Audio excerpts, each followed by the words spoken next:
പെരിയ ഇരട്ടക്കൊലക്കേസിൽ ഒന്നാം പ്രതി ഉൾപ്പെടെ 5 പ്രതികൾക്ക് കൂട്ടപ്പരോൾ. LDF സർക്കാർ അധികാരം ഒഴിയുന്നതിന് തൊട്ട് മുൻപ് 20 ദിവസത്തേക്കാണ് പരോൾ അനുവദിച്ചത്. പ്രതികളുടെ സാന്നിധ്യം നാട്ടിൽ കലാപാന്തരീക്ഷം ഉണ്ടാക്കുമെന്ന് കൊല്ലപ്പെട്ട ശരത്ലാലിന്റെ പിതാവ് സത്യനാരായണൻ ന്യൂസ് മലയാളത്തോട് പറഞ്ഞു.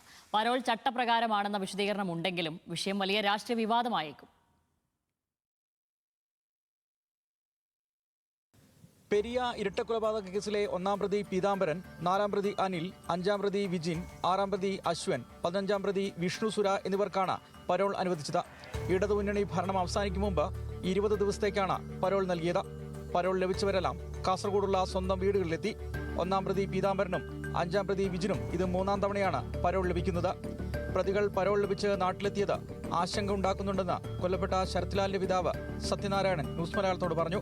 പ്രതികൾ ഇപ്പോൾ നാട്ടിലിറങ്ങി വിലസാൻ തുടങ്ങിക്കഴിഞ്ഞാൽ എല്ലാവർക്കും ആശങ്കയല്ലേ. അപ്പോൾ ഇവിടെ ഒരു കലാപത്തിൻ്റെ ഒരു സൃഷ്ടിയല്ലേ ഇവർ ഉണ്ടാക്കി കൊടുക്കുന്നത്.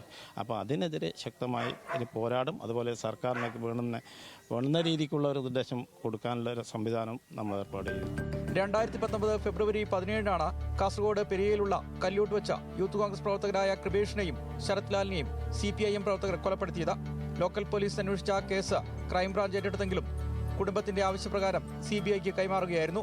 കേസ് അന്വേഷിച്ച CBI കോടതി 24 പേർക്കെതിരെ കുറ്റപത്രം നൽകി.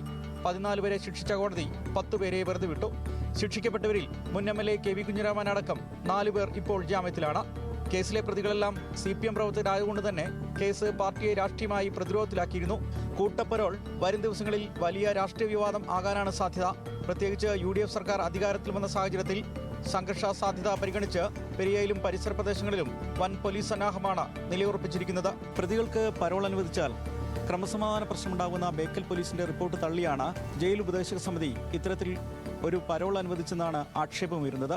എന്തായാലും വലിയ രാഷ്ട്രീയ വിവാദങ്ങൾ ഉണ്ടാക്കുന്ന പരോളാണ് ഇപ്പോൾ നടന്നിട്ടുള്ളത്. കാസർഗോഡ് പെരിയ കല്ലോട്ട് നിന്നും രതീഷ് വാസുദേവൻ, ന്യൂസ് മലയാളം.